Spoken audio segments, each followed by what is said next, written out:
for doing this. I really appreciate it. I think it's invaluable for the Sister Sledge story, what a lot of people may not realize. If you can set the scene a little, I talked to Kathy a little bit about it, how Hmm. um, when they were starting out, they were performing at some local clubs in Philadelphia. And I imagine at this time you were with sort of a team already with Tony Bell and LeBaron Yeah. Taylor, and you ended up seeing them at one of these venues. Do you remember? Were you I, I, purposeful? I'll tell you exactly what happened. I just realized recently, and I talked to Kathy about this. Uh, They don't know a lot about their origin because they were kids. yeah. They don't know a lot about how things happen, Hmm. even how they got their name. I saw some things. I'm like, wait a minute, that's not where it came from. Oh, really? But Okay. yeah, they when I first saw them, they were my former wife, who's passed away, Okay. um, worked with their mom, Flores, Uh huh. and they kept asking me, "You got to come see the kids. You got to come see the kids. You got to see the kids." And I'm like, "Okay," but I was really busy working, with Gamble and them. And Yeah. I said, "Okay, I'll get a chance." And I got invited to a barbecue, Okay. and I said, "I promise I will be at the barbecue." And when I got to the barbecue, they said they asked girls to come in, and because they would always sing at the family stuff, Hmm. Hmm. And they said, "Come in, and Phil Hurtt is here," And I said, "Hi, babies," and they came in. Kathy walks in on her hand. Oh, when really? I saw Kathy, when I saw Kathy, she was upside down. That's And funny. she was about 12 or That's a 13 years funny old. picture. Yeah. Yeah, so um, I so they sang for us, and I said, "Oh, great, she sounds pretty good." I think I had Tony Bell with me when I went in that time because I Okay. was doing the transition, and it was the transition that was going to leave Gamble because of some of the situation that was going on. Mm-hmm. And I had gotten a contact with of mine, the Baron Taylor, who had then was leaving the WDAS radio situation and going to Atlantic Records as A&R director, vice president, A&R Mm-hmm. director. And he offered me a position. And I said, "Oh, okay." I said, "Fine." Then I said, "Okay, you know what? Maybe I can take some acts with me." And these girls popped into my mind. I said, "Okay." So I told the Baron about it. And we went to see the girl at a club called the Scabadoo, Oh, the Scabadoo. 13th Okay. and Interesting. 13th and Locust. Okay. And I said, you're gonna love them, blah, blah, blah. We went in, and the girls performed. The Baron fell in love with them.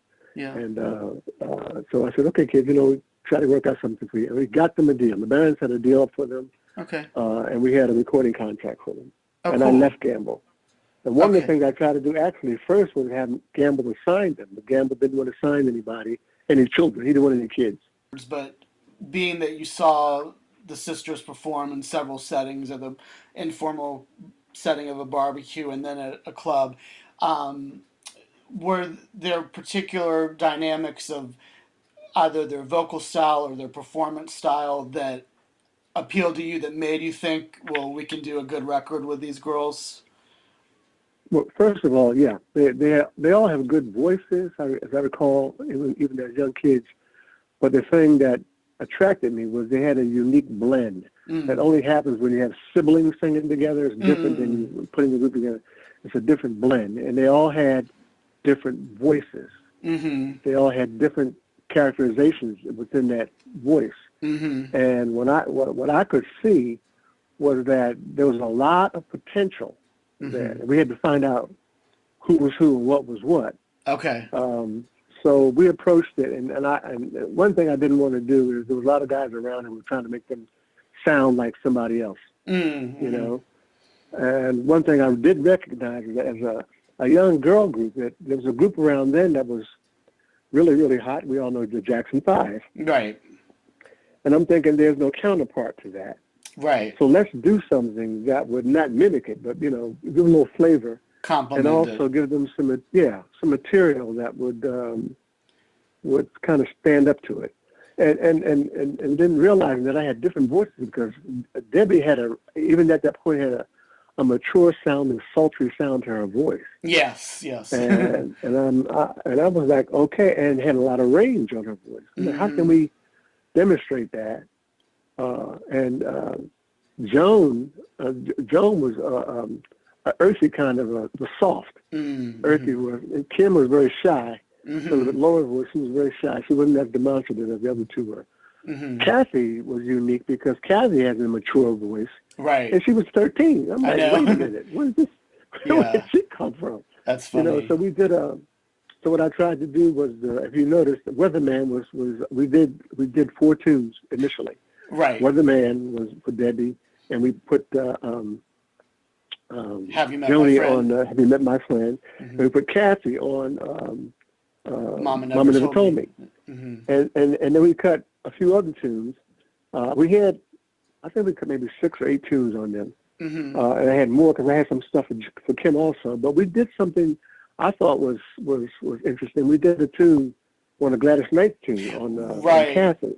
Neither one of us. Neither one of us. Yeah. And we did that because one day in the studio, somebody was playing it, and I heard her over in the corner mimicking and singing. I'm like, wait a minute. She sounds like she can do this. Really? And people thought I had lost my mind. I said, no, you have to hear her do this. And she was 13. I know. Yeah, it's funny that you say that because I was wondering because I noticed that it came out in the same year as the Gladys Knight version, and that's not just a song that anyone could sing. So yeah, that's cool that you heard her and just went from there. Were able to make that leap. It was awesome. It was really awesome. She didn't really surprise me after I heard her do it the first time, but a lot of people didn't think that she could pull that off. We cut a couple of tunes on Kathy like that. Mm-hmm. And the only thing I had to do with them is help them understand that it's a different recording. Recording sessions are different than singing live. Right. Once they understood that the blend was different, then they had. I mean, it wasn't like pulling teeth. I mean, the fun for me was rehearsing with them. Mm-hmm. Because they were kids. They were so funny. I would have to pick them up I picked up the older kids from school. Okay. With Kathy in the car. And I had one of these, back in the day, I had one of these, I guess you call it a Superfly car. Uh-huh. It was all beat up. Uh-huh. And when I would drive by the school, the kids were all like, oh, who's that? Oh, so I'm treating you like a star, Oh, that's so cool. We had a lot of fun with that. But specifically, because the first single released, as you mentioned, was The Weatherman and had Have You Met My Friend on the B-side.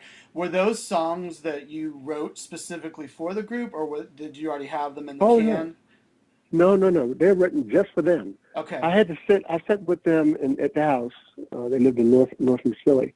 Okay. And watched them, talk to their mom, let them rehearse, try a couple songs, a couple ideas, let them sing different songs. And as I said, I was able to listen and hear what each one I thought could do. Mm-hmm. And I wrote the last song that we did, not the last song, but the song Mama Never Told Me mm-hmm. was written because of the way Flores, their mom, spoke to them. Okay. She told them a lot about life, a lot about different things. Don't do this, don't do that. Uh-huh. And I just came up with an idea. Mommy told me everything, but she didn't tell me about that quiet guy. Right, I know. Watch out for the quiet guy.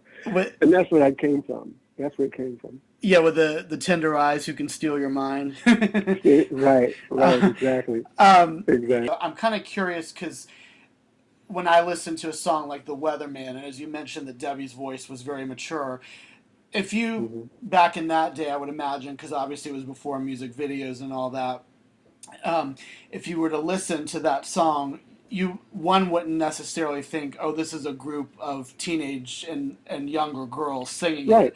So I was kind of curious because you mentioned that you talked with them to get ideas for the song. So was it sort of, were you aiming to do something kind of sophisticated? Because it wasn't like the most obvious choice, maybe it seems like something like Mama Never Told Me, I can listen and say, oh, like you said, it has maybe some of that vibe of Jackson's, but it's, like kind of maybe more commercial. But The Weatherman and Have You Met My Friend, maybe not so much that commercially driven kind of sound. Yeah, we really had no idea. My job at that point was trying to find out who was what was what. Okay. And as it turned out, Mama Never Told Me, which the DJs were telling me that the company was not promoting their record. They wouldn't push that record for some reason. But that was the one everybody wanted to hear, which was fine. It didn't make any difference which one it was. It was just trying to find out which it was going to be. But they never got to push. Now, there's a story behind that, too. Oh, really? because a year into the contract, LeBaron Taylor decided he got offered a bigger job at CBS. Okay. Okay. And he said, okay, I'm going to go to CBS, but I got you guys back. Don't worry about it. Everything is cool. Well, when he left CBS, when he left Atlantic, the other guy who got put in control was Henry Allen. Oh, okay. That was when that transition took place. Okay. And Henry Allen and I used to get into conflict because Henry Allen was the one who wasn't pushing it. In fact, he did a similar thing to us with the Persuaders. Anyway, long story short, he was going to cut the girls. Okay. Really? I didn't know this. He was going to cut the girls. Wow. And Mama Sledge called me. Flo called me. They said, Henry wants to cut the girls. I said, he's crazy. Wow. She said, I don't know what to do. I don't know what to do with the girls.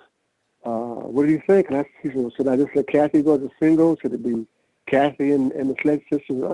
Don't do none of that. In fact, when they were trying to just figure out how to name the group, it's always easy to say the Sledge sisters. But I remember that their grandmother sang spirituals.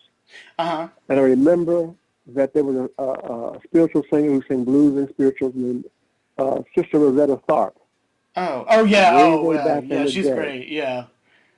And I said, this clicked in my mind. I said, it sounds like one person. If you say Sister Sledge, it sounds like one person. I know. And it's really sisters. And so I turned to her mom. I said, why don't you call them Sister Sledge? She said, Sister Sledge. I said, yeah, it sounds interesting. She said, you think LeBron would like it? I said, I'm pretty sure he would. So I called the D and told him about it. He said, Sister Sledge is good. That's how they got their name. Oh, That's really? where the name came from. Oh, yeah, because I read a different thing about a promoter mixing up the name. Yeah, DJ or somebody. Yeah, I don't know, because by the time they did all that, the records were out. But the deal was trying to do this, put this whole thing together. They needed to have, of course, the name and everything. But when he was going to cut them, I called him up, and I said, okay, I said, you go ahead, you cut him. I said, they're going straight to CBS. Yeah. I shouldn't have said that. If he had cut him, I would have got him back. But I said, if you cut these girls, I said, don't worry, you go ahead and cut them. I got a deal from the CBS. So I talked to the Baron. Here it is. Okay. Here it is. So he wouldn't let them go. Interesting. Well, that's really which was great. It was great. It was great because about 2 years later came We Are Family. So I was happy for him. Well, I was gonna say it's significant because it's interesting that he was gonna cut them because as you know, even after those first two that you guys did with them, they had a number of other records before they really hit big, and